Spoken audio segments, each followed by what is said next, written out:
Hey everyone, hope you're having a wonderful day. Today, we are looking at the top 10 mistakes beginners often make when they are starting out with Unity, and of course, how to avoid them. Whether you're just getting your feet wet or you've been around for a little while, these tips are going to save you a ton of time and headaches. So, let's get started. Mistake number 1.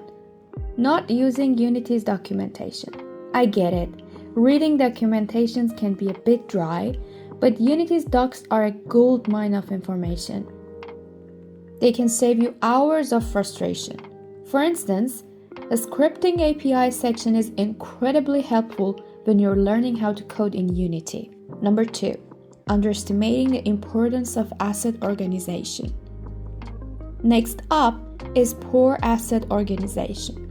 It might not seem like a big deal at first, but as your project grows, finding that one specific asset in a sea of files becomes a nightmare. Trust me, naming conventions and folder structures are your best friends. Games like Hollow Knight and Cuphead are known for their intricate designs, and imagine if their developers hadn't organized their assets effectively. Chaos. Number 3. Overusing the Unity Asset Store. Mistake number 3. Over-reliance on the Unity Asset Store. While it's a fantastic resource, relying too much on pre-made assets can limit your learning and creativity. Try to balance between creating your own assets and using store-bought ones. Remember, Kerbal Space Program started with simple models before evolving into the beloved game it is now. Number 4, not optimizing game performance. Number 4, ignoring game performance. Beginners often overlook this, only to find their game running slower than a snail. Learning about optimization techniques early on, like occlusion culling, LOD, level of detail, and efficient scripting can make your game run smoothly. Among Us may look simple, but its smooth performance is the key to its success. Number 5, neglecting mobile and cross-platform optimization. And speaking of performance, mistake number 5 is not optimizing for mobile and other platforms. Unity is great for cross-platform development, but each platform has its quirks. A game that runs flawlessly on PC might not do so well on a smartphone. Keep in mind things like touch inputs, screen sizes, and hardware limitations. Number 6, misusing layers and physics. Coming in at number 6, misusing layers and physics. Unity's physics engine is powerful, but misusing it can lead to unrealistic movements or game-breaking bugs. Understanding rigid body, colliders, and layers is crucial. Think about Fall Guys.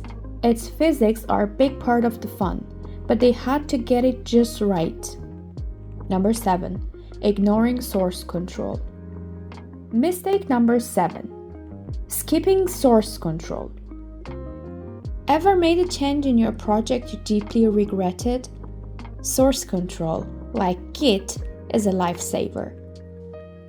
It tracks changes and saves you from those "oh no" moments when you accidentally delete something important. Number 8, underutilizing Unity's community and forums. Number 8, not engaging with Unity's community. The forums, Discord channels, and even YouTube are filled with experienced devs who can offer advice. Don't reinvent the wheel. Someone might have already solved the problem you're struggling with. Number 9, forgetting to back up projects. Mistake number 9, not backing up your project. Imagine losing months of work because of a hard drive failure or a simple mistake. Regular backups on an external drive or cloud storage can save you from disaster. Number 10, rushing through learning basics. And finally, number 10, rushing through the basics. It's tempting to jump right into making your dream game, but understanding the basics, like how Unity's UI works, basic scripting, and the principles of game design, will set a strong foundation for your project. Slow and steady wins the race here. And there you have it, the top 10 mistakes beginners make in Unity and how to avoid them. Remember, making mistakes is a part of the learning process. The key is to learn from them and keep improving. If you've made any of these mistakes, don't worry, you're definitely not alone. If you found this video helpful, make sure to hit that like button, subscribe for more content, and share your own experiences in the comments below. Happy developing, and I'll see you in the next video. Bye!